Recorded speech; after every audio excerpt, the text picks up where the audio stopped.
पंजाब की शान जी बाया साहब की नज़र कि गखड़ वाली पिंड का वासी है बाबा शेर जमान। पहले मेरी गल सच्ची ने मैं जवान आख्या सी ना गखड़ वाली पिंड का वासी है बाबा शेर जमान। लिखन पढ़न ते बोलन विच सोहना ना एहसान। ते मां बोली दा इस पुत्र है लिखारी सुच्चा विच दबदे पाया इन्हें सब तो रुतबा उच्चा ते सोहनिया सोहनिया लिखतां इहदियां है दबदी जान। बहुत अच्छे पिंड दा वासी है बाबा शेर जमान। उच्चा लम्मा गबरू सोना है अभी साथ मुरादा। उच्चा लम्मा गबरू सोना है अभी साथ मुरादा। सब नूं हक दे मत्थे मिलदा इहो इहदा वादा। उच्चा लम्मा गबरू सोना है अभी साथ मुरादा। सब नूं हक दे मत्थे मिलदा इहो इहदा वादा। हिंद सिंध की एदियां धुम्मां ये पंजाब की शान। बहुत अच्छे मां बोली का झंडा इन्हें उच्चा करके लाया। मां बोली का झंडा इन्हें उच्चा करके लाया ते मदरसे से हाशम शाह नूं इन्हें है परवान चढ़ाया ते कई किताबां लेके इन्हें कर छड़ियां ने दान। दखड़ वाली पिंड दा वासी ये बाबा शेर जमान।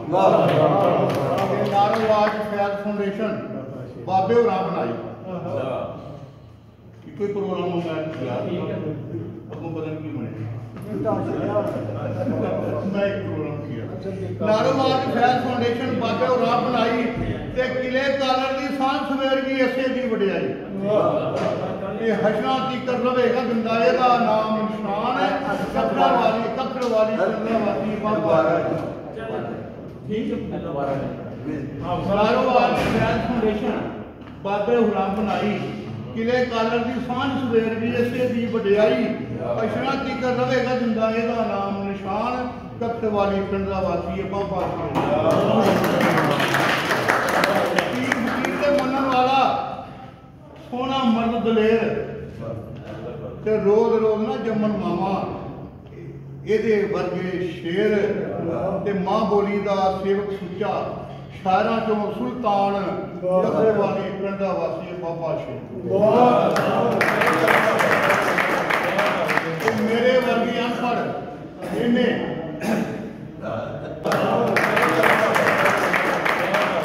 मेरे वर्गी अनपढ़ इन्हें मेरे वर्गे अनपढ़ इन्हें उंगलियों फल टुराए ते जेड़े असलों काठे सन तोते राह बनाए।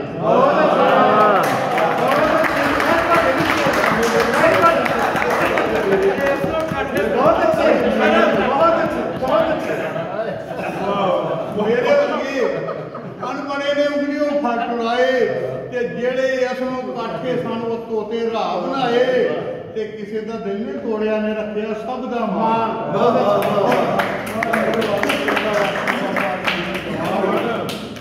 ये सुचल जज्बे वासी लखा हूं सलामा। ये सुचल जज्बे वासी लखा हूं सलामा ते प्यार मोहब्बत वंडन पईयां इहदियां सब कलामा। ते औकना अगे डट खलोवे छड़दा नहीं मैदान। कखड़ वाली पिंड दा वासी बाबा।